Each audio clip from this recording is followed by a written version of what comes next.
Okay. So, yeah, okay, everything's going.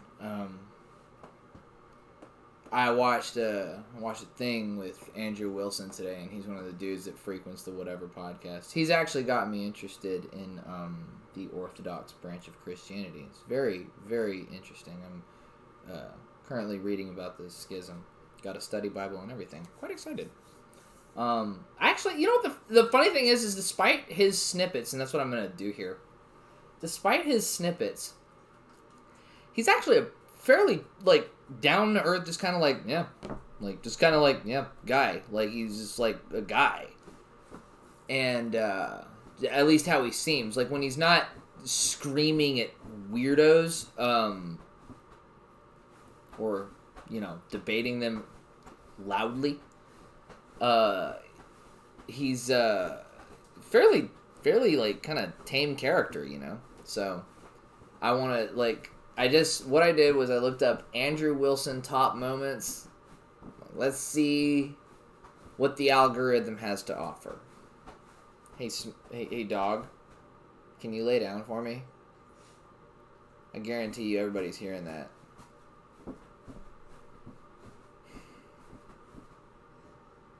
Go, dude, lay down. All right, there, he's like chilling now. Okay, let's see. Andrew Wilson makes strong woman cry for. Oh God, okay, this ought to be good. Race, for instance, if you're talking about what are perceived racial groups. I hate to interrupt you, Andrew. Can you repeat what you just said to me privately there? Yes, I will be needing to leave at 6 p.m. So for anyone who is leaving or who is watching and not 6:30, because I have a lot of reasons. I mean, you agreed to do 6:30. 6:30. There's a lot of reasons. I mean, I have some health issues. I just sitting here for this prolonged period. I was not told, by the way, that this was going to be 3 hours. I thought it was going to be an hour max. We didn't specify that it was going to be an hour max. I actually was very poor communication on your end. But anyways, I'm telling you that I will be leaving at 6. Communication on your end. You're going to a show and didn't bother asking how long it was going to be. I mean, again, I have health problems. Yeah, but why would you have a different assumption? Like, are you fucking serious? I'm fucking serious. Why would you have a different assumption? How would we know that? I'm telling you now. Oh, you're fundamentally a dishonest person. I mean, that's just kind of something that you don't want to disclose because it's a little embarrassing.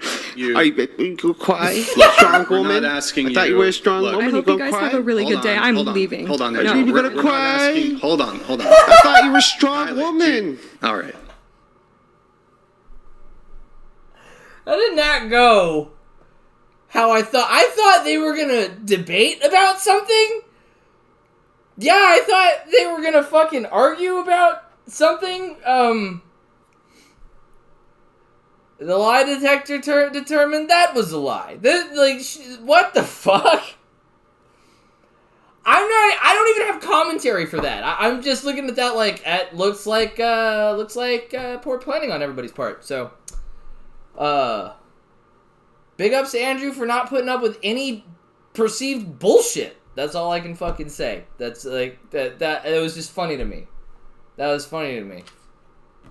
Your 20-year-old husband who married you when you were 17, grooming. Hello. That's not what? That's not. Babe, what are you talking about? No, you have been groomed, and I feel like you don't even realize it. I think you're drunk out your mind. Oh, I'm so. I don't think I'm highly inebriated. Yes. I'm not gonna yell. I'm not gonna yell or argue with you in this way. Shush your hooker. Shut up. I've never been on. In the back. I'm talking to the nice lady in the back. Oh. Nice married lady in the back. You know she got married when she was 17 to a 20-year-old. But here's the thing. To the girl in the back in the center who was...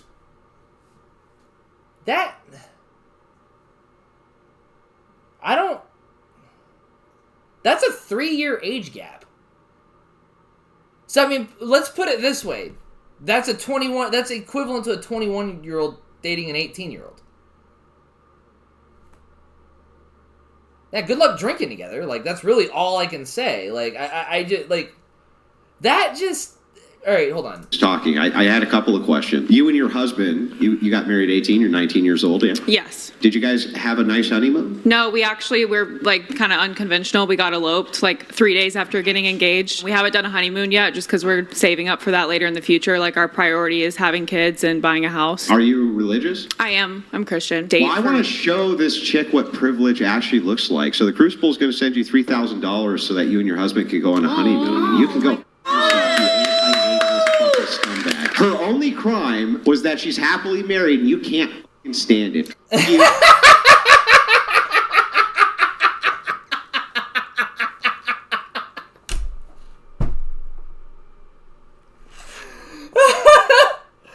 Oh my god! Okay, number one, badass. $3,000 to go on a fucking little honeymoon? Nice! Nice! Badass, dude! That's all I can say. I'm listening to that one part again. That's just funny as fuck. Like, hold on.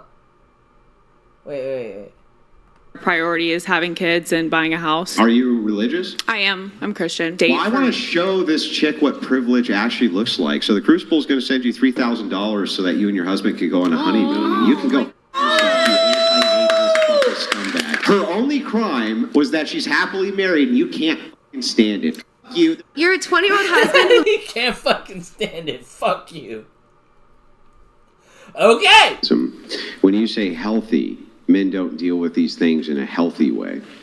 Can I give you an example of a way that I cope, for instance, if I'm upset? Yeah. And this is true, and then you can tell me if you think it's healthy or unhealthy. Mm-hmm. So what I generally do is I load up a 22 Magnum and I go up on my top deck and I turn on the night vision and I wait for the rabbits to come out at night and then I blow their faces off. And I think it's hilarious. Right? I mean, I just gun them down mercilessly and it doesn't bother me a bit and I feel a lot better. Is that unhealthy? Do you feed the rabbit? Is that unhealthy? Before they respond, I want to think about this and be like, well, if you have rabbits in that degree, now they breed like crazy. There's fucking like rabbits. There's an expression in the English language. So if you have rabbits like that are constantly on your property, then the chances are you probably have a garden of some kind where you grow some kind of fruit that's productive. And these little fuckers are pests. And they eat your shit. So, maybe enjoying the killing isn't so great, but if that's what brings you relief from the fucking day, and it also happens to be functional, I see no foul here. To the dogs. Oh. I mean, yeah. Wait, do you feed no, I don't feed them to anything. I let them rot. I don't give a shit about them. They're pests, and they annoy me. Okay. They feed the earth. Down for fun. Is that unhealthy? There's been plenty of times where I don't know, when I was way younger. When you say healthy, She's a fucking serial killer! When I was way younger, I used to just go to sleep. Go to sleep. Just go to sleep. That's right. That's right. You know, what the fuck is that? I blew up lizards with firecrackers after I had already shot them with BB guns. I was a boy. We were given the things. I was 11. Like, over 20 years ago. So, okay, I guess, yeah, when she was way younger. I guess we all do some fucking weird shit. I, like, heard that come out, and I'm like, oh, yeah, fuck it. What do you call a dog that can do magic? What?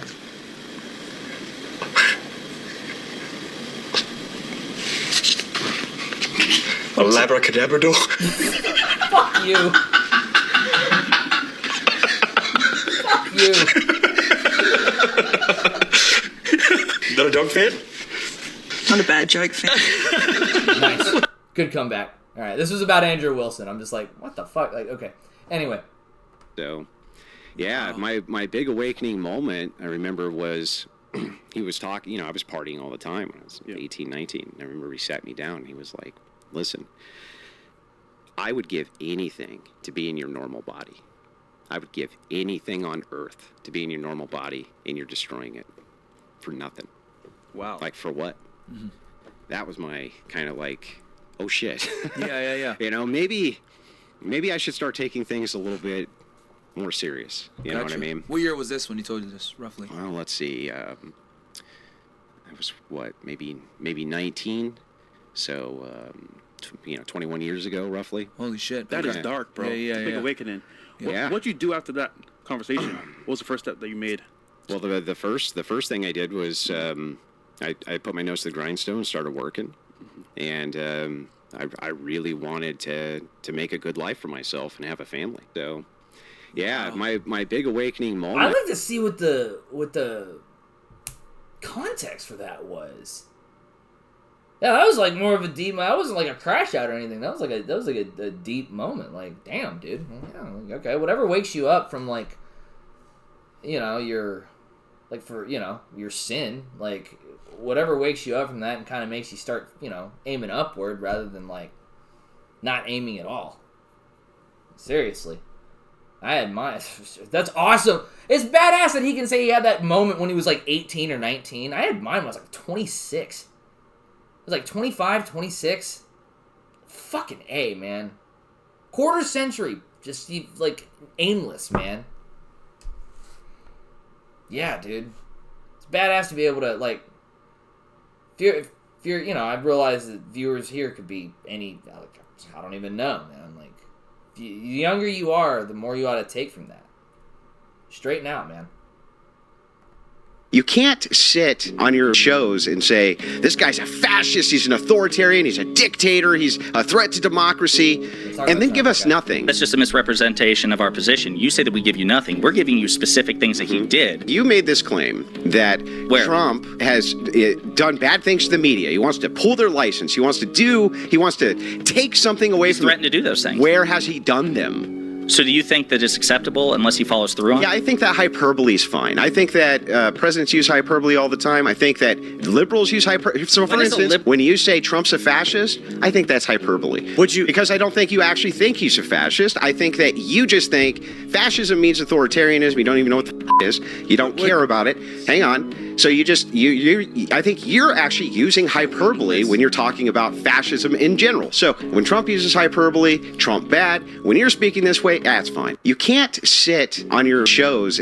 And we have equal opportunity in this country. We had a black president, just in case you didn't know. We had a black president and we had a black vice president. I think this was hard to watch. I can't get through a whole episode of this show.